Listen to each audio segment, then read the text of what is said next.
കേരളത്തിൽ നിന്നും തെരഞ്ഞെടുത്ത ഏക വ്യക്തി, അതും പോരാ ഇന്ത്യയിൽ നിന്നുള്ള ഏക വനിത.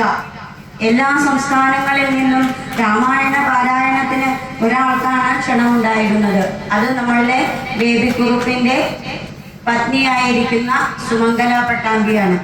2024 ഡിസംബർ മാസത്തിൽ പുരി ജഗന്നാഥ ക്ഷേത്രത്തിൽ വെച്ച് കേന്ദ്രമന്ത്രിമാരുടെയും ഒഡീഷയിലെ മന്ത്രിമാരുടെയും സാന്നിധ്യത്തിൽ നാരായണീയ ശ്രേഷ്ഠാചാര്യ പുരസ്കാരം നൽകി ആദരിച്ചു. അങ്ങനെയുള്ള ഒരു വ്യക്തിത്വത്തെ നമ്മളുടെ അച്ഛന്റെ സ്ഥാനത്ത് നമുക്ക് തന്ത്രി അച്ഛൻ കുട്ടികളെ അനുഗ്രഹിക്കുന്ന പോലെ, അല്ലെങ്കിൽ അനുഗ്രഹം ഏറ്റുവാങ്ങാൻ അർഹരായിരിക്കുന്നത് പോലെ ആ അച്ഛന്റെ കയ്യിൽ നിന്ന് പൂർണ്ണമായി ആ അനുഗ്രഹത്തെ ഏറ്റുവാങ്ങാൻ വിനീതമായി സുമംഗല പട്ടാമ്പിയെയും നമ്മളുടെ തന്ത്രി കാലടി പടിഞ്ഞാറേടത്ത് ശങ്കരമുനി നമ്പൂതിരിപ്പാടിനെയും ക്ഷണിച്ചു കൊള്ളുന്നു.